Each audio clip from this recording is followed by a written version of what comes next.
Dancing කියන දේ online teach කරන එක සෑහෙන අමාරුයි. ඒක අභියෝගයක් විතර අරගෙන පටන් ගත්තා. මගේ නිර්මාණ තමයි හුඟක් වෙලාවට මම එළියට දාන්නේ. මම දාපු කන්ටෙන්ට් වලින් 95ක් 96ක්ම මගේ කොරියෝග්‍රැෆි. අපි කන්න නැතුව බොන්න නැතුව ඕන තරම් දවස් ඉඳලා ඇති මෙතනට එන්න. ඉතින් නිදි මරාගෙන ඩාන්ස් හදලා ඒ කන්නෝ. මම තමයි ළඟ වැඩි මියුසික් වීඩියෝස් ප්‍රමාණයක් කරේ කොරියෝග්‍රැෆි කරලා තියෙන්නේ. මගේ රෝල් මොඩල් මම තමයි.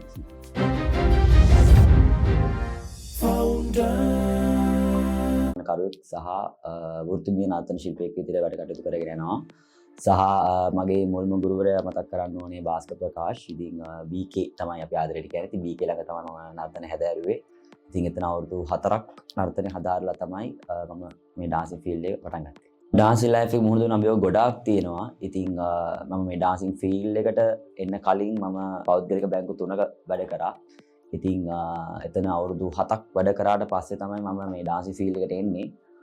ඩාන්සින් ෆීල්ඩ් එකට එන්න එහෙම ලොකු ආසාවක් තිබුණේ නැහැ ඒ කාලේ. නමුත් මම 2015 දී තමයි ඉස්සෙල්ලාම ඩාන්සින් ක්ලාස් එකකට යන්නේ. ඉතින් එතනදී මම සෑහෙන හයිලයිට් වෙනවා. ඉතින් මම ඒකත් එක්ක මට හිතුණා මගේ පාත් එක ඩාන්සින් තමයි කියලා. ඉතින් කාලයත් එක්ක අවුරුදු 3-4ක් ගියාට පස්සේ මට තේරුණා මගේ පැෂන් එක ඩාන්සින් කියලා. ෆුල් ටයිම් ඩාන්සින් පැත්තෙන් ඉස්සරහට යන්න කියලා තීරණයක් ගන්නවා. මම ඩාන්සින් ක්ලාස් එකක් දාන්නේ 2018. ඉතින් එතකොට මම ක්ලාස් පටන් අරගෙන අවුරුද්දක් විතර යද්දිම තමයි කොරෝනා එන්නේ. ඉතින් එතකොට මම ජොබ් එකෙන් අයින් වෙලා ඉවරයි. මට කිසිම ඉන්කම් එකක් නැහැ. ඉතින් මම සෑහෙන්න ස්ට්‍රගල් කරා ඒ කාලේ. කොරෝනා කාලේ මාස 7-8ක් ගියාට පස්සේ මට එක්තරා මගේ යාළුවෙක්ගේ කෝල් එකක් එනවා. ඔෂාන් ඇයි ඔන්ලයින් ක්ලාස් පටන් ගන්න නැත්තේ කියලා. ඉතින් ඒක ප්‍රැක්ටිකල් නැහැ. මොකද ඩාන්සින් කියන දේ ඔන්ලයින් ටීච් කරන එක සෑහෙන අමාරුයි. ඉතින් ඒත් මම ගොඩක් ඒක අභියෝගයක් විතර අරගෙන පටන් ගත්තා. ඉතින් ෆස්ට් මන්ත් එකේදී ළමයි හිටියේ 50-60ක් වගේ. ඒක මාස 5ක් ඇද්දි ළමයි 800ක් වෙනකන් ආවා. ඉතින් මම හිතන්නේ එතන ලොකු ටර්නින් පොයින්ට් එකක් වුණා. මොකද කොරෝනා කාලේ හැමෝම ගෙවල් වල ඉන්නේ. ඉතින් හැමෝම try කරන මොන හරි දේවල් කරන්න ගෙදර ඉද්දි. ඉතින් මම ඒක try කරා. ඉතින් ඒක සෑහෙන වැඩ කරා. ඉතින් මම හිතන්නේ ඒ ඔන්ලයින් ක්ලාස් එක සෑහෙන මගේ පීක් එකට හේතුවක් වුණා. ඉතින් අවුරුදු කොරෝනා එකත් ඉවර වෙලා අපි වර්ක්ෂොප් එකක් කරා. මම හිතන්නේ එතනින් ඉඳන් සෑහෙන ළමයි පිරිසක් මාව හොයාගෙන ආවා. ඒ ඔන්ලයින් ක්ලාස් වල සහ මගේ සෝෂල් මීඩියා වල ප්ලැට්ෆෝම් එකේ ඉන්න ළමයි. ඉතින් මම හිතන්නේ ඒක ලොකු මේ ටර්නින් පොයින්ට් එකක් වුණා. ඉතින් මම කියන්නේ ඒක විතරක් නෙමෙයි මම කියන්නේ පටන් ගත්ත දවසේ ඉඳන් අද වෙනකන් මම දිගටම වීඩියෝස් කරා. මගේ කන්ටෙන්ට් මම කරා. මගේ නිර්මාණ මම එළියට දුන්නා. ඉතින් අද වෙනකන් අදටත් හැම දවසෙම මම එක වීඩියෝ එකක් හරි දානවා හැමදාම සෝෂල් මීඩියා වල. ඉතින් මගේ නිර්මාණ තමයි හුඟක් වෙලාවට මම එළියට දාන්නේ. මම දාපු කන්ටෙන්ට් වලින් 95ක් 96ක්ම මගේ කොරියෝග්‍රැෆි. ඉතින් මම හිතන්නේ ඒකත් එක්ක ළමයි සෑහෙන පිරිසක් මාව හොයාගෙන ආවා සෝෂල් මීඩියා වල. අපේ සෑහෙන වීඩියෝස් වයිරල් ගියා. අපේ ඉවෙන්ට්ස් වල අපි කරපු නිර්මාණ වල. ඉතින් සෑහෙන පිරිසක් අද ක්ලාස් වල ඉන්නවා. රෝල් මොඩල්ස් ඉස්සර හිටියා. මම හිතන්නේ ලංකාවේ ගත්තොත් ඩාන්සර්ස්ලා කීප දෙනෙක් හිටියා. නමුත් දැන් වෙද්දි මට ඕනේ කියන්නේ මම කියන්නේ කලින් හිටියට වඩා අද මේ කියන්නේ තැනකට එන්න. ඉතින් මම මේ ඉන්න තැනට වඩා තව මාසෙකින් හරි අවුරුද්දකින් හරි අවුරුදු 5කින් හරි එක ස්ටෙප් එකක් හරි ඉස්සරහට යන්න තමයි මට ඕනේ. ඉතින් මගේ රෝල් මොඩල් මම තමයි.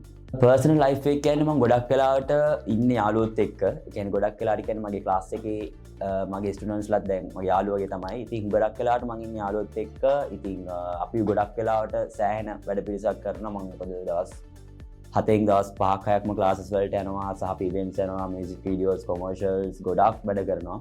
ඉතින් අපි මට පොඩි ටයිම් එකක් හම්බෙච්ච ගම අපි ගොඩක් වෙලාවට ෆ්‍රී වෙන්නේ රෑට. ඒක රෑට කියන්නේ සාමාන්‍ය රෑ 10-11න් පස්සේ අපි සාමාන්‍ය පාන්දර 2-3 වෙනකම් සාමාන්‍යම යාළුවොත් එක්ක තමයි ගොඩක් වෙලාවට ඉන්නේ. මොකද සෑහෙන ස්ට්‍රෙස් මේ කියන්නේ කරන ජොබ් එක සෑහෙන ස්ට්‍රෙස් එකක් තියෙනවා. අපි ආසාවෙන් කරන්නේ හැබැයි ස්ට්‍රෙස්.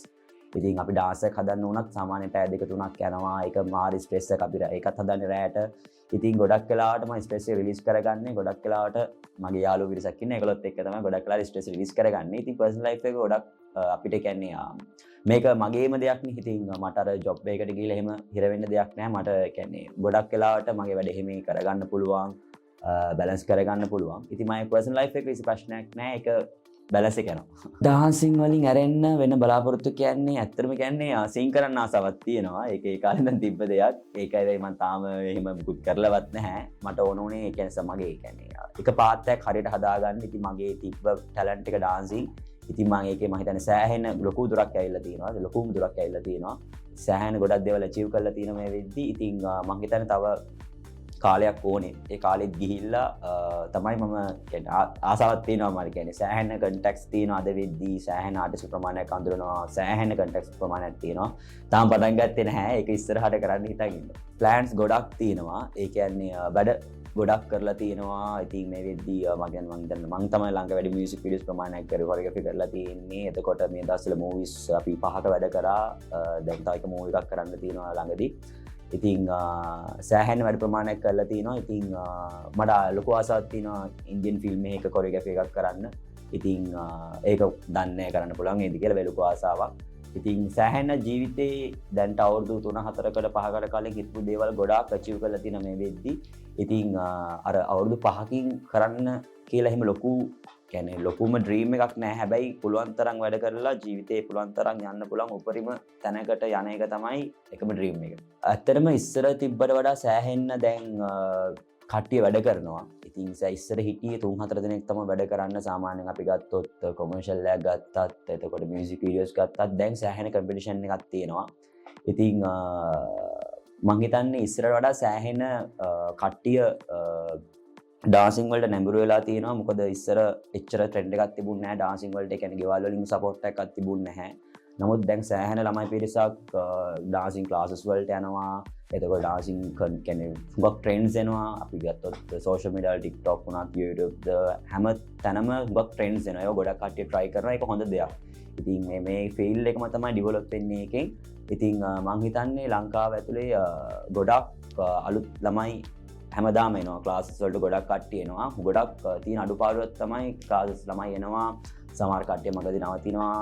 ඒ කියන්නේ අපේ ක්ලාසස් වල ගොඩක් ඉන්නේ යූත් එක. ඉතින් යූත් එක තමයි ගොඩක් ඉන්නේ මාත් එක්ක. ඔක්කොම යං ජෙනරේෂන් එක තමයි මාත් වැඩ කරන්නේ. ඉතින් ඒගොල්ලන්ට අපිට මුකුත් කියන්න බෑ. මොකද ඒගොල්ලන්ගේ පාත් වෙනස් වෙනවා සැරින් සැරේ. මොකද සමහර කට්ටිය කියන්නේ ගොඩක් යං කට්ටිය ඉන්නේ. ඉතින් පොඩිම ළමයි ආවොත් එහෙම ඒගොල්ලන්ට කිසිම ප්‍රශ්නයක් නැහැ. ගෙවල් වලින් ඒගොල්ලන්ට ෆීස් දෙනවා, ක්ලාස් වල එක්කන් එනවා, ඇඳුම් අරන් දෙන හැම ප්‍රශ්නයක් නැහැ. නමුත් යං ජෙනරේෂන් එකේ ගොඩක් ඒගොල්ලන්ගේ තියෙන දේවල් වැඩි පෝස්ට් කරන්න තියෙනවා. එතකොට ගෙවල් බලා ගන්න තියෙනවා. එතකොට ඒගොල්ලෝ සමහර කට්ටිය මැරි කරනවා, සමහර කට්ටිය රට යනවා. ඉතින් ඒවත් එක්ක ඒගොල්ලෝ ඩාන්සින් ෆීල්ඩ් එකේ ඉස්සරහට යන එක සෑහෙන මගදී වෙනස් වෙන්න පුළුවන්. ඉතින් අපි ගාවට ළමයි කියන්නේ අපි තුමු ළමයි 100ක් આવොත් 100න් සාමාන්‍ය ඩාන්සින් වලින් 5-6 දෙනෙක් වගේ තමයි ගොඩක් වෙලාට ඉස්සරහට යන්නේ. මොකද උගක් කට්ටියගේ ෆීල්ඩ් එක මගදී වෙනස් වෙනවා. ඒක අපි තේරුම් ගත්ත දෙයක්. තමන් ඩාන්සින් කියන සබ්ජෙක්ට් එක තෝරගන්නවා නම් ඒ දේ දිගටම කරගෙන යන්න. එතකොට සහ ගොඩක් කට්ටිය තමයි ගොඩක් කට්ටිය මම දැකලා තියෙනවා ක්ලාස් එකට ආපු ගමන් අපේ ක්ලාස් වලට ආපු ගමන් දැන් අපි ඉන්න විදිහත් එක්ක අපි ආශ්‍රය කරන මිනිස්සුත් එක්ක අපි හැසිරෙන විදිහත් එක්ක ඒගොල්ලන්ට ආසාවක් එනවා එකපාරටම ක්ලාස් එකක් දාන්න. ඉතින් ඒක සාමාන්‍ය දෙයක්. ඒක මට හිතුණ දෙයක්. ඉතින් මං කියන්නේ ඒක ඒ ඩිසිෂන් එක ගන්න හදිස්සි වෙන්න එපා. ඉස්සෙල්ලාම ක්ලාස් එකට අඩුම ගාන අවුරුදු 3-4ක්වත් දෙන්න. ඒක හොඳට ස්ටඩි කරන්න. එතකොට අපිට ඒ කියන්නේ ක්ලාස් එකකට යන්න පුළුවන්, ගිහලා ඉගෙන ගන්න පුළුවන්. නමුත් දෙකෙනෙක්ට දෙයක් කියලා දෙනවා කියන එක ඒක වෙනස්. ඒ කියන්නේ අපි කියන දේ එනි ස්ටුඩන්ට්ට තේරෙන්නේ නැත්නම් අපි ඇත්තටම ක්ලාස් එකක් කරලා තේරුම්න්නේ නැහැ.